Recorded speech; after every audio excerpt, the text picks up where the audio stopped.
Hello everyone. आज हम potentiometer की एप्लीकेशन पढ़ेंगे। अपनी नेक्स्ट एप्लीकेशन जो मेरी वीडियोस थी पीछे वाली, उनमें मैंने पोटेंशियोमीटर की एक एप्लीकेशन पढ़ाई थी जिसमें हमने ईएमएफ्स को कंपेयर किया था दो सेल्स के। नाउ अब दूसरी जो है हम एप्लीकेशन जो है करेंगे पोटेंशियोमीटर की, जिसमें हम इंटरनल रेजिस्टेंस निकालेंगे यूजिंग पोटेंशियोमीटर।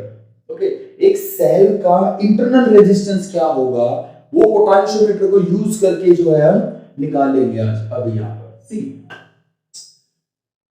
क्या देखना है हमें इसमें, आप ये जो है डायग्राम देखिए, बार बार रिपीटेड है, सेम जो है डायग्राम जो है मैं रिपीट कर रहा हूं बार बार। पोटेंशियोमीटर में भी इसी से पोटेंशियोमीटर को समझाया था और इसी से जो हमारी फर्स्ट एप्लीकेशन हुई थी, जब मैंने ईएमएफ्स को कंपेयर किया था। आपको याद होगा जब मैंने दो ईएमएफ्स को कैसे कंपेयर किया था। तो मैंने E1 निकाला था, एक तो XL1 और I हमारा आया था, और फिर मैंने E2, ये दो सेल थे मेरे पास। इनका जो बैलेंसिंग पॉइंट था L1 L2 वो थोड़ा सा डिफरेंट था दोनों का, L1 L2, लेकिन करंट दोनों में सेम था।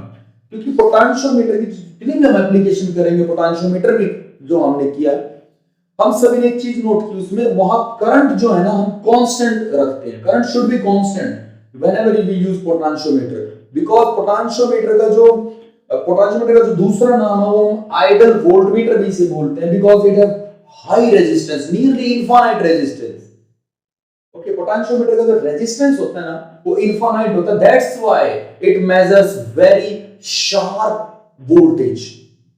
Okay, whenever we try to calculate the voltage by using potentiometer in our experiment. Now, तो current should be constant, current वहां पर कांस्टेंट था। हमने इन दोनों को जब डिवाइड किया तो x से मैंने x काट दिया था, i से i, तो मेरा E1 by E2 का जो रेशियो था वो आया था L1 by L2। L1 you all know, जो मैं इस पर जो है स्लाइड करता हूं पोटेंशियोमीटर की वायर पे, जहां मेरा बैलेंसिंग पॉइंट बना था उसको मैंने क्या बोला था, L1।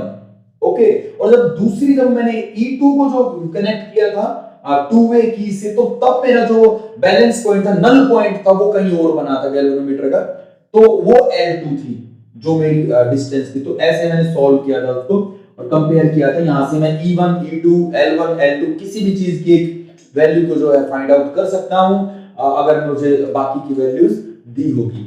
अब मैं करूंगा internal resistance using potentiometer. Potentiometer को यूज करके मैं अपने जो है ना सर्किट का या अपनी सेल का इंटरनल रेजिस्टेंस निकालूंगा। तो find internal resistance for this EMF, to find the internal resistance of this cell. Okay, now start करते हैं इस डायग्राम से। जब मैं इस K की को जब कनेक्ट कर दूंगा, ओके, क्लोज कर दूंगा, तो क्या होगा, कांस्टेंट करंट फ्लो करेगा वायर से। और जब कांस्टेंट करंट मेरा फ्लो करेगा वायर से, तो उस केस में मेरा जो ईएमएफ है E1 वो बिल्कुल सेम आएगा। देखिए मैं स्टार्टिंग कहां से करूंगा कि K की को ना मैं क्लोज कर दूंगा, क्लोज करने से करंट फ्लो करेगा। ओके, नाउ करंट फ्लो करने से क्या होगा, देखो ये बिल्कुल अभी ओपन है, ये कोई रोल प्ले नहीं करेगा। यहां से जब करंट मेरा पास करेगा और मैं क्या करूंगा, जोकी को स्लाइड करूंगा इस वायर पे। ओके, लेट्स से मेरा नल पॉइंट है ना जो J डैश, वो यहां बनता है, मेरा नल पॉइंट यहां बनता है। तो मैं इस डिस्टेंस को निकालूंगा, let's say this is L1। ये मैं मान लो कि वो मेरा जो है डिस्टेंस वो कितना आया है, L1 आया है। ओके, नाउ मैं अपना E1 जो है, मेरा E1 नहीं लिखूंगा मैं, सॉरी, क्योंकि मुझे ना, मैं दो सेल्स के ईएमएफ को कंपेयर नहीं कर रहा हूं यहां पर, क्योंकि मैं इंटरनल रेजिस्टेंस निकालूंगा यहां पर। तो मेरा जो एक ईएमएफ आएगा ना, जब ये क्लोज तो ओपन है, और वो वाली जो है क्लोज है, कि ये ओपन है वो क्लोज है, तो मेरा सेम आ जाएगा XL और I। फर्स्ट इक्वेशन जो है ना मेरी वही बनेगी जो मैंने लास्ट में किया था ईएमएफ को कंपेयर करते वक्त। वहां मैंने L1 लिया था क्योंकि मैं वहां E1 भी तो लिया था, क्योंकि दो सेल्स के ईएमएफ को मैं कंपेयर कर रहा था, लेकिन यहां कोई कंपैरिजन नहीं कर रहा हूं। ओके, तो पहला जो मेरा E आया वो आया XL और I, ये मेरी पहली फर्स्ट इक्वेशन बनी है। ओके, नाउ सेकंड अटेम्प्ट में मैं क्या करूंगा, मैं इस की को क्या करूंगा, क्लोज कर दूंगा। रियोस्टेट, बिल्कुल रियोस्टेट का यहां क्या यूज है आप बताएं मुझे, क्योंकि पोटेंशियोमीटर भी पढ़ा है, आपने भी पढ़ा होगा। रियोस्टेट का बेसिकली यूज क्या है, ये करंट को कांस्टेंट बना के रखता है, करंट को फ्लक्चुएट नहीं होने देता।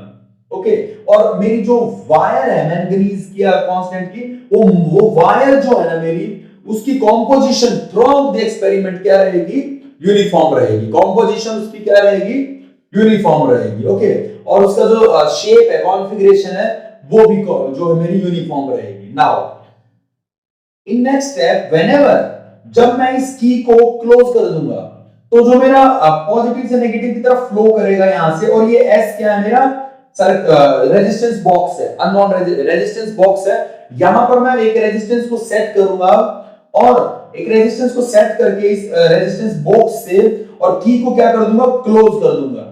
अब मेरा करंट गैल्वेनोमीटर से होता हुआ, रेजिस्टेंस से होता हुआ कहां जाएगा, जोकी। अब फिर से मैं जोकी को स्लाइड करूंगा। ओके, अब फिर से मैं क्या करूंगा, जोकी को स्लाइड करूंगा।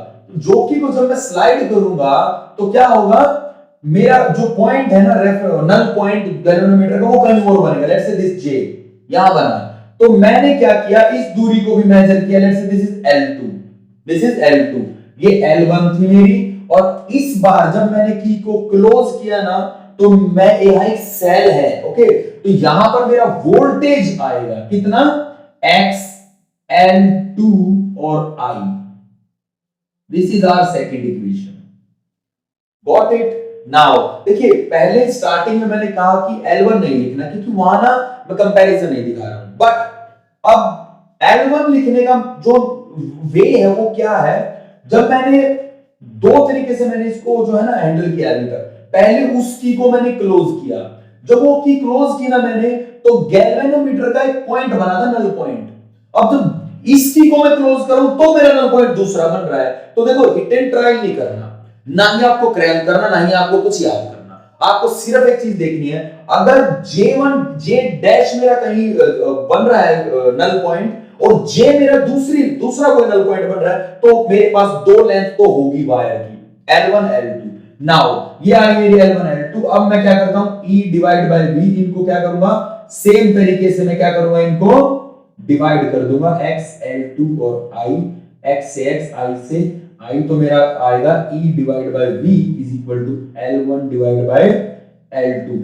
यहां तक तो बिल्कुल सेम लग रहा है आपको, जो मैंने कंपेयर किया था ईएमएफ को E1 और E2 के रेस्पेक्ट में। लेकिन यहां ना मैंने E1 E2 नहीं लिया, क्योंकि देखो वहां दो सेल थी। ओके, ईएमएफ थे दोनों में। यहां पर मैंने एक बार को डायरेक्ट किया है यहां से, इस जो है बैटरी से, और उसके बाद मैंने क्या किया, इस सेल का मुझे मेजर करना है इंटरनल रेजिस्टेंस। ओके, तो जब मैं इसको क्लोज करूंगा तो मेरा वोल्टेज आएगा, पोटेंशियल डिफरेंस आएगा, वोल्टेज। नाउ इसको मैं यूज करूंगा, this is our third equation, अपने इंटरनल रेजिस्टेंस को निकालने के लिए। नाउ मेरा इंटरनल रेजिस्टेंस का फॉर्मूला क्या है, क्या होता है इंटरनल रेजिस्टेंस का फॉर्मूला, लास्ट हमने किया होगा ऐसा यूनिट नंबर 2 के ए पार्ट में। ओके, इंटरनल रेजिस्टेंस का फॉर्मूला होता है स्मॉल r, जो कि इंटरनल रेजिस्टेंस माना जाता है, और हम लिखते हैं यहां पर क्या, E divide by V minus 1 और इनटू R या S, क्योंकि मैंने S लिया यहां पर तो मैं S लिखूंगा अपना रेजिस्टेंस। आप इस चीज को ध्यान से देखिए। Got it.